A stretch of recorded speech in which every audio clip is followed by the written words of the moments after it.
when you look at some of the task forces which have produced very interesting reports, I mentioned two of them. I think one was by Lawrence Sagini. I remember in 1991. Correct. Yeah, that is like 35 years ago. And you also mentioned We had another one by, Claire Omolo was in 2016. So in 2000, we had the Masharia Task Force report. In 2001, I think after the Changuli fire incident, we had the Wangoi or Wangai Task Force report.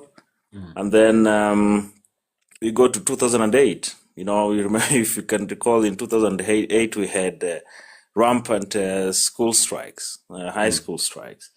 So we had the David Koech Special Commission report. I remember that time. And then now, 2016, we come to the Claire, report, which was actually commissioned by the National Crime, I think, Research Center. Yeah. And then now in 2018, if you remember, we also had some series of strikes which led to the parliamentary investigations. And then we ended up with the parliamentary report to that effect. So, in essence, this is not something new. But to me, because it is new, it keeps recurring simply because we are looking at it as an issue of policy failure. All these reports, as marvelous as they are, gathering dust in many shelves in government quarters with no one really bothering to implement them. This is a failure by largely by the Ministry of Education, from how I look at it.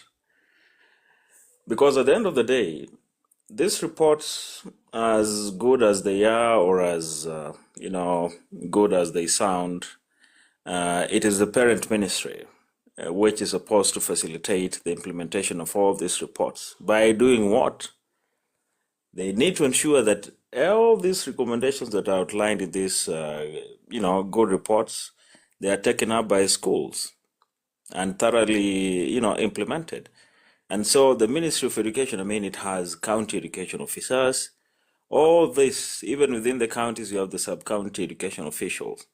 These are the fellows who should be following up to ensure that these institutions have implemented most of these recommendations, Otherwise, we shall keep on going on there. And, the most interesting thing is that the reasons, the factors contributing to these strikes, they never change. They are the same issues that we used to experience during our times. Those guys were before us. Our parents were when they were in school, maybe in the 70s, some in the 80s, experiencing, or rather going on strike because of the same reasons or the same factors. So it's a general failure by the Ministry of Education, and it points out from a public policy issue, it's a systemic failure.